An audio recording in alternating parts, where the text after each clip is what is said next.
Thanks, Reka. So that one's not true, but we know there's a lot more disinformation out there right now, from pranksters to foreign entities. People are taking advantage of the uncertainty. That's why Cheryl Mercedes and the Verify team, they're working each day to separate fact from fiction. We've heard it over and over again. Don't touch your face. Well, someone wrote the Verify team asking, could I get COVID-19 through my ears?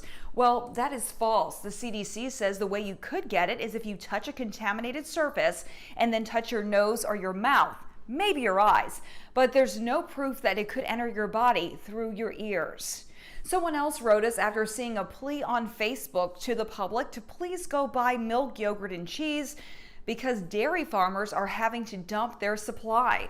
Well, that is true. Some farmers across the country say they are having to dump milk because the demand just isn't there, with restaurants and schools being closed.